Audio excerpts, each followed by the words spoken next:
पूर्व मंत्री चंद्रशेखर बावनकुळे जी, गोपाल जी अग्रवाल जी, हमारे विधायक विनोद अग्रवाल जी, परिणय फुके जी,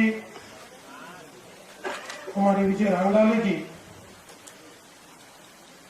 हमारे यहाँ पर उपस्थित सभी सम्मानीय अतिथिगण और उपस्थित सभी बहनों और भाइयों, मैं सबसे पहले तो आप सभी की क्षमा मांगता हूं कि मैं 5:30 बजे 6 बजे यहां पहुंचने वाला था, किंतु देर रात मैं यहां पहुंचा क्योंकि सुबह से हमने नागपुर जिले से दौरा शुरू किया। नागपुर जिला, भंडारा जिला करते हुए गोंदिया जिला पहुंचे और इतना लोगों में रोष था कि रास्ते पर लोग रोक रोक कर अपने गांव में हमको ले जाते थे, परिस्थिति दिखाते थे और कोई भी मदद किसी को नहीं मिली, ये परिस्थिति लोग हमको बताते थे। इसलिए हम लोगों ने तय किए थे 10 गांव और हमको करने पड़े 20-22 गांव, और इस कारण से यहाँ कासा में पहुंचते पहुंचते हम बहुत देरी से आए। इसलिए भैया बता रहे थे कि आप जल्दी आते तो आपको खेती देखने को मिलती, वैसे थोड़ी भैया हमने देखी क्योंकि वहां लाइट लगाकर कुछ लोगों ने हमको खेती दिखाई और मैंने देखा पूरी धान की फसल समाप्त हो गई है, कोई भी किसी को फसल मिलने नहीं वाली। बाद में बताया गन्ने की भी वही हालत है और इसमें बहुत बड़ा नुकसान हम सभी का इस बाढ़ के कारण हुआ है। वैसे तो एक प्रकार से ये जो बाढ़ है, ये थोड़ा इसका नुकसान हम कम कर सकते थे अगर सही समय पर सारी सूचनाएं मिलती और हम इसके ऊपर कोई न कोई नियंत्रण कर सकते थे, किंतु कहीं न कहीं समन्वय के अभाव के कारण नुकसान दुगना हुआ। और मैं देखते देखते आया, हर गांव की हालत यही है, मकान गिरे हैं, फसल पूरी बर्बाद हो गई है, जो खेती है उसका पूरा का पूरा सॉइल बह गया है, उसमें तुरंत अगर नहीं ले सकते तो बहुत ही लोगों के ऊपर एक, मैं ऐसा मानता हूं कि बहुत बड़ा नुकसान इस सारी बाढ़ के कारण यहां पर हुआ है। हमारे बड़ोली जी भी है, उनका उल्लेख करना रहेगा, मुझे अभी दिखे बड़ोली जी हमारे पूर्व मंत्री है, पालक मंत्री है, और इतना बड़ा नुकसान ये सभी जगह पर हमारे किसानों का हुआ है। और निश्चित रूप से अभी जिस प्रकार की मदद सरकार की ओर से की जा रही है, एक तो मदद पहुंची नहीं है, जो पहुंच रही है वो बहुत छोटी है, जिसका उल्लेख अभी विनोद भैया कर रहे थे या गोपाल भैया ने भी किया। पिछले समय जब मैं मुख्यमंत्री था और पिछले साल पश्चिम महाराष्ट्र में बाढ़ आई और इसी प्रकार से चाहे गन्ने की खेती हो, चाहे चावल की खेती हो, चाहे फिर अलग अलग प्रकार की खेती हो, पूरी फसल बर्बाद हो गई, लोगों के घर गिर गए, दुकानों में पानी घुसा। तो हमने ये निर्णय किया कि लोगों को इतना नुकसान हुआ है और हम थोड़े से पैसे दे देते हैं, ये ठीक नहीं है, लोगों को मिलनी चाहिए। और इसलिए उस समय मैंने 6 अलग अलग जीआर निकाले और उनके माध्यम से ये निर्णय किया कि जिनका नुकसान हुआ है खेती का, एक तो सबसे पहला निर्णय किया कि उनका सभी का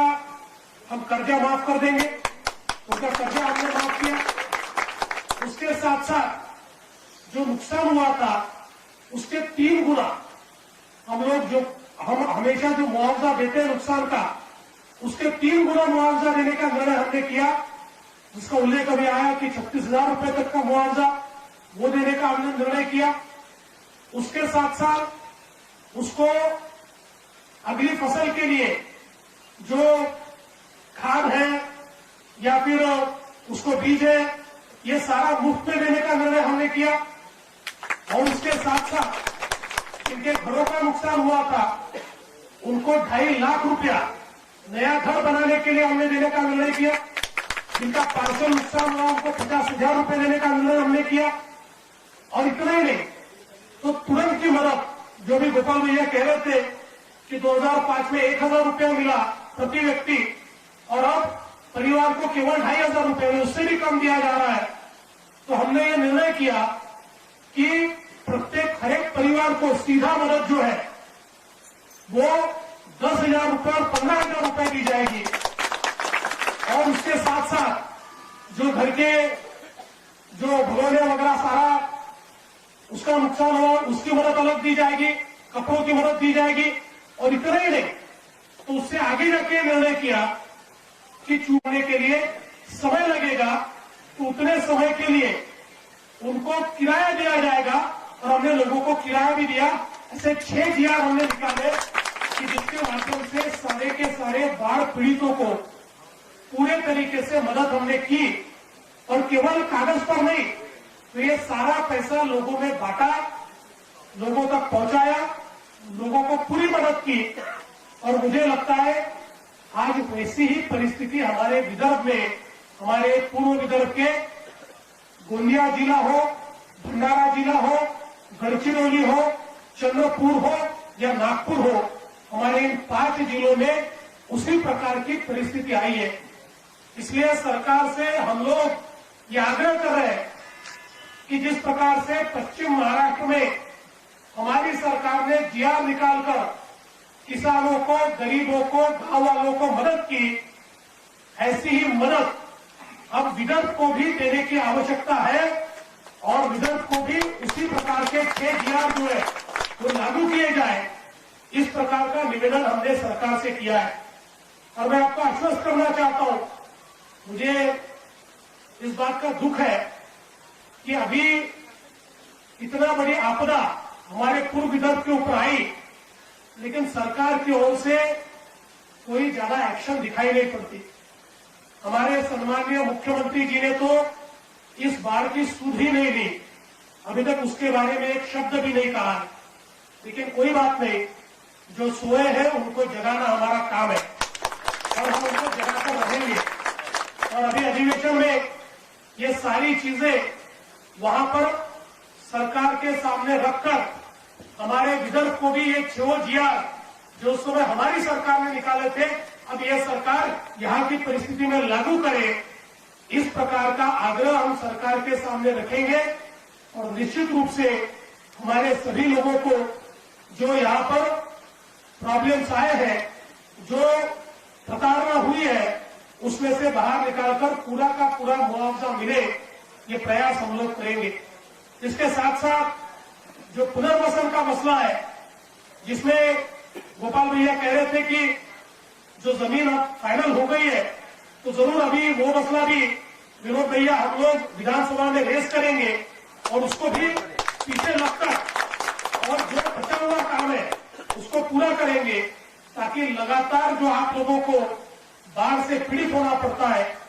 वैसी परिस्थितियां न आए। अभी भाई साहब बिजली के बारे में कह रहे थे, मैं एक आपको बताना चाहता हूं, 5 साल हम सरकार में थे, हमने 5 साल में एक निश्चित रूप से आपको पूरी बिजली मिले, इसके लिए भी आवाज उठाई जाएगी और उसके माध्यम से निश्चित रूप से हम लोग पीछे खड़े रहेंगे।